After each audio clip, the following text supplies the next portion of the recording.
Shalom Misesa. Hari ini kami akan mempresentasikan survei antar penduduk atau SUPAS. Nama saya Wilson. Nama saya Selvino. Nama saya Demas. Selamat menyaksikan. Terima kasih.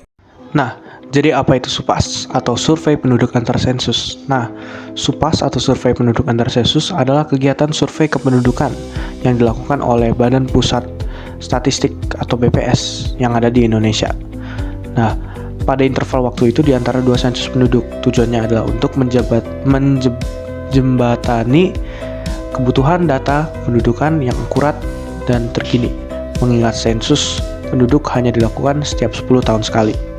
Nah, kita akan masuk dalam konteks migrasi. Nah, khususnya urbanisasi dan ruralisasi. Nah, SUPAS itu memiliki peran yang sangat penting. Yang pertama itu kita akan masuk ke dalam konteks urbanisasi. Nah, urbanisasi adalah proses perpindahan penduduk dari wilayah pedesaan ke wilayah perkotaan yang mengakibatkan peningkatan proporsi penduduk yang tinggal di perkotaan perkotaan. Nah, SUPAS itu memberikan data vital untuk memahami fenomena ini. Yang pertama itu bisa mengukur volume arah migrasi. Dan SUPAS itu mengumpulkan data tentang migrasi perpindahan penduduk, termasuk migrasi recent atau perpindahan dalam jangka waktu tertentu, misalnya 5 tahun terakhir.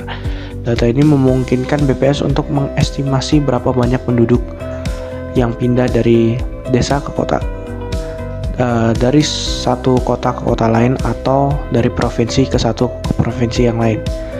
Nah, yang kedua itu adalah untuk menganalisis karakteristik migran. SUPAS juga mengumpulkan informasi demografi dan sosial ekonomi dari para migran, seperti usia, jenis kelamin, tingkat pendidikan, dan pekerjaan. Informasi ini sangat penting dan berguna untuk memahami profil migran urban. Siapa saja yang sering pindah dari kota ke kota atau desa ke kota. Nah, apa motivasi mereka? Nah, misalnya itu mencari pekerjaan atau pendidikan, dan bagaimana dampaknya terhadap demografi perkotaan. Yang ketiga adalah untuk memperbarui proyeksi penduduk perkotaan dengan data migrasi yang diperoleh dari SUPAS. Nah, itu BPS dapat memperbarui proyeksi penduduk, termasuk proyeksi tingkat urbanisasi di masa mendatang. Hal ini krusial untuk perencanaan pembangunan perkotaan, penyediaan infrastruktur, fasilitas publik, dan layanan dasar. Selanjutnya adalah menyediakan data untuk kebijakan pembangunan. Data SUPAS menjadi dasar sebagai pemerintah dalam merumuskan kebijakan terkait pembangunan perkotaan seperti penanganan masalah, pemukiman kumuh, penyediaan lapangan kerja, dan pengembangan transportasi. Nah, kita akan masuk ke dalam konteks ruralisasi. Nah, ruralisasi juga dikenal sebagai counter urbanization ya, adalah kebalikan dari urbanisasi, yaitu proses perpindahan penduduk dari wilayah perkotaan kembali ke wilayah pedesaan. Fenomena ini mungkin tidak sebesar urbanisasi di Indonesia, tetapi data SUPAS tetap relevan. Nah, yang pertama itu adalah mengidentifikasi arus balik migrasi.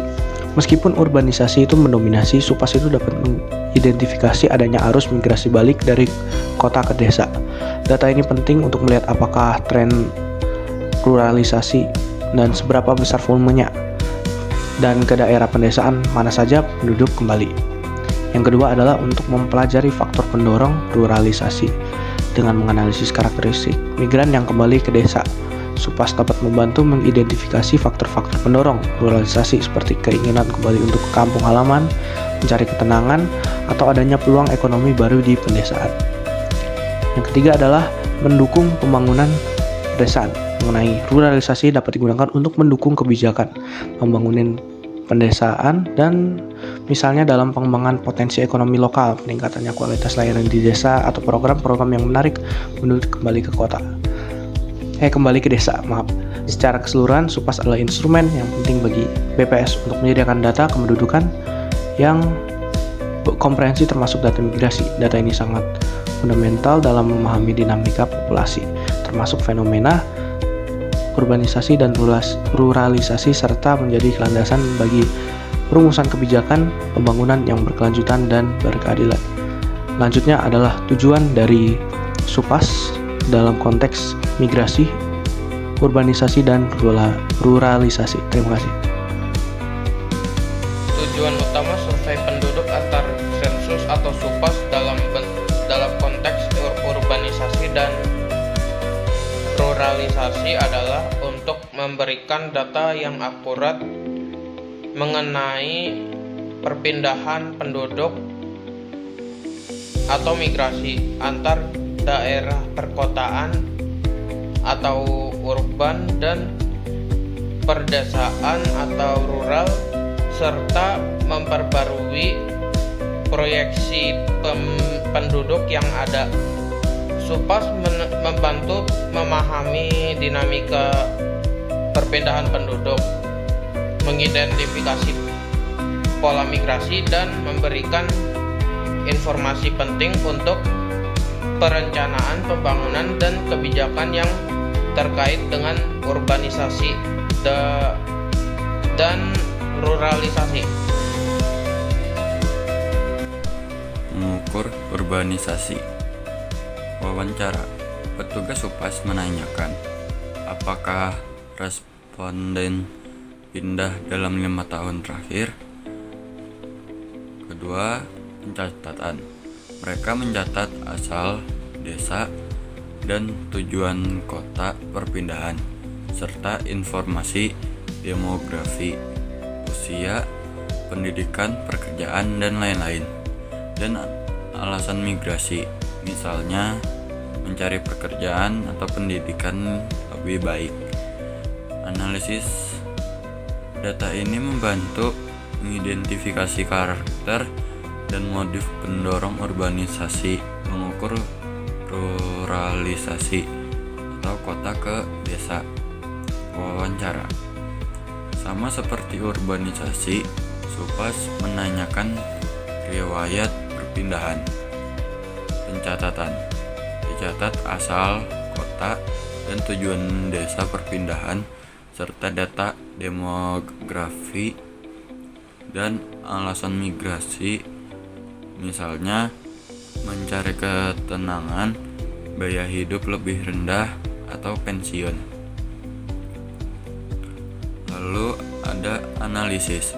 Ini membantu memahami pola dan alasan di balik ruralisasi. Secara umum, SUPAS mengumpulkan data primer melalui wawancara, mencatat riwayat dan alasan migrasi, mengidentifikasi status kependudukan, serta menganalisis karakteristik migran untuk memetakan arus perpindahan. Data ini krusial untuk kebijakan pembangunan dan pengelolaan wilayah. Berikut adalah data yang kami sudah kumpulkan. Di sini kita bisa melihat bahwa dari sekian banyak responden di survei kali ini itu mendominasi pada gender perempuan daripada laki-laki. Data selanjutnya kita bisa melihat dari 23 responden yang hanya menjawab iya dari pertanyaan apakah Anda pernah mengalami perpindahan tempat tinggal dari kota ke desa atau desa ke kota, yang hanya menjawab iya adalah 4 responden saja. Dan pertanyaan selanjutnya adalah untuk menanyakan tipe wilayah dari tempat tinggal yang dihidupi sebelumnya oleh responden tersebut, yang hanya menjawab urbanisasi yakni oleh 1 orang, sedangkan 3 orang atau responden tersebut menjawab mereka tempat tinggal lamanya itu berada di area rural atau di area pedesaan. Dan pertanyaan berikutnya, apa alasan utama responden pindah dari tempat sebelumnya ke tempat tinggal sekarang? Dari 4 responden yang menjawab untuk mengikuti keluarga yakni 3 responden, sedangkan salah satu responden tersebut memilih berpindah dari tempat sebelumnya oleh karena pendidikan. Dan berikut adalah apa faktor yang menarik responden untuk berpindah ke tempat tinggal responden saat ini, serta juga faktor apa yang mendorong responden untuk meninggal tempat tinggal responden sebelumnya. Berikut adalah penilaian perubahan kualitas responden setelah pindah ke tempat tinggal yang sekarang. 2 responden memilih lebih baik, dan salah satunya memilih sama saja, dan terakhir memilih jauh lebih baik. Sekian presentasi dari kami. Terima kasih.